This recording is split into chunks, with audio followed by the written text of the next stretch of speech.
Hello friends, welcome back to Binoda's blog. আমার এই ছোট্ট পরিবারের সবাইকে সাথে নিয়ে চলো আবার একটু নতুন দিন শুরু করছি। আশা করি সবাই খুব ভালো আছে, সুস্থ আছে। তার সাথে দিনটা কিন্তু শুরু করছি।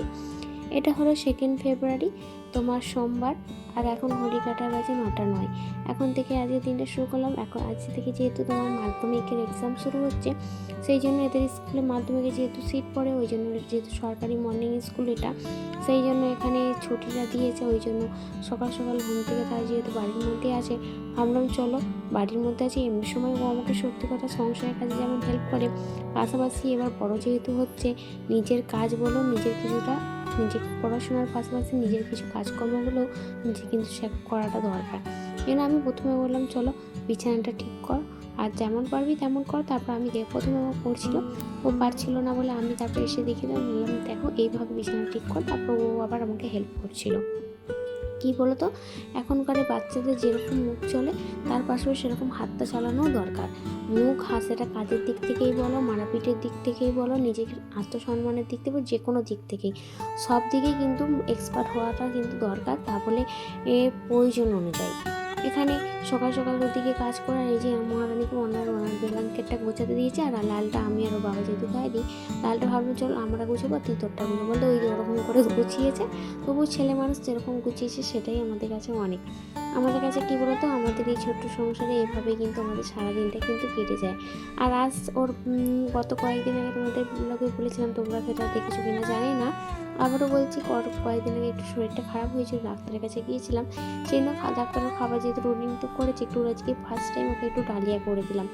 কিন্তু প্রথম খেতে চাইছে না, আস্তে আস্তে খেতে খেতে অভ্যাস হয়। তবুও ওই যে আমি হাল ছাড়ার পারছি না, তবুও সব রকম সবজি দিয়ে খিচুড়ির মতো করে দিচ্ছি, আর কীরকম আটার সাথে একটু ডিমও দেবো।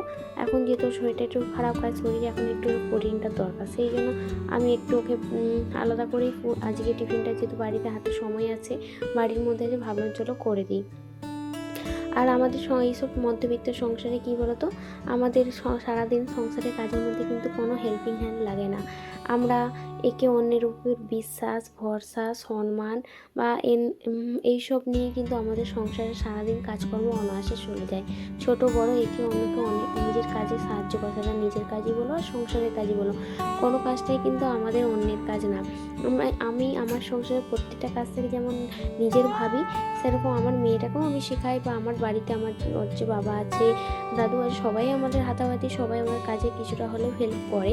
এবার বাড়ির ছেলেরা কী বলতো, তারা বাইরে না গেলে, কাজে কর্মসংস্থানে না গেলে, সেখানে আমাদের পেটে ভাত হবে যাবে কী করে, তাই না?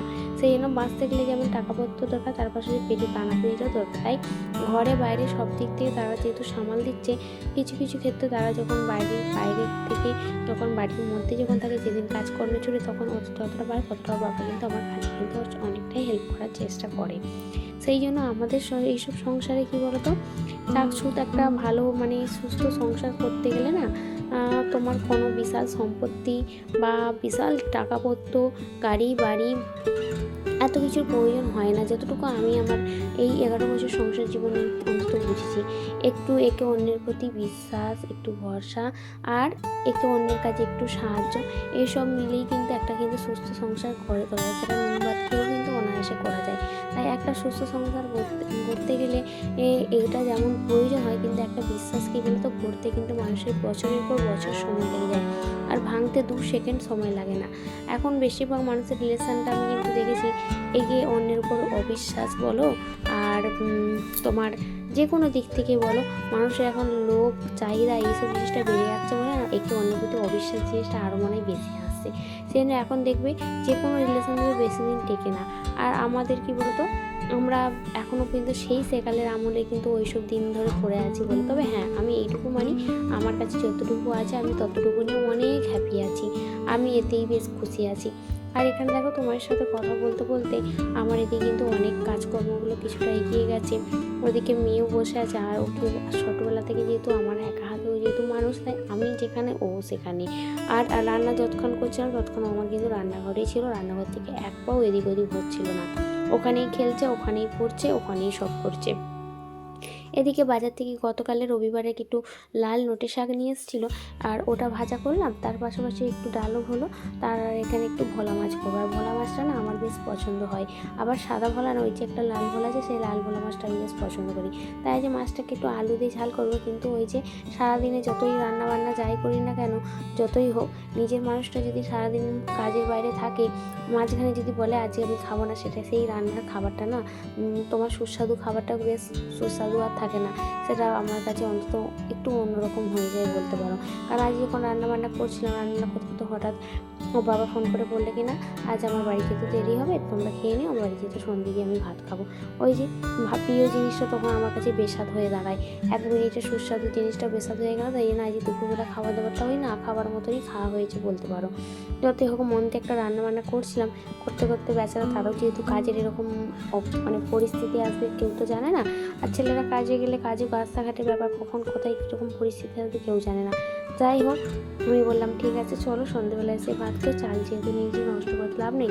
আর এই দেখো তোমার সাথে কথা ছাদে এসেছিলাম, আসতে এবার এত ছাদে হাওয়া দিচ্ছে, একটা ফুল ফটাস করে ওদিকে সরে চলে গেল। সেই সকাল 9টা থেকে কাজকর্ম করা শুরু করেছে, এখন বাড়ি কিন্তু 5টা তোমার দুটোর মতো। এদিকে আমার রান্নাবান্না অলরেডি সব কমপ্লিট হয়ে গেছে। মাছের ঝাল, ডাল, শাক ভাজা আর ভাত, তার সাথে চা নিই। আজকের মতো এখানে, আবার দেখাচ্ছি নেক্সট ব্লগ। কেমন লাগলো কিন্তু অবশ্যই কমেন্টে জানিও। টাটা।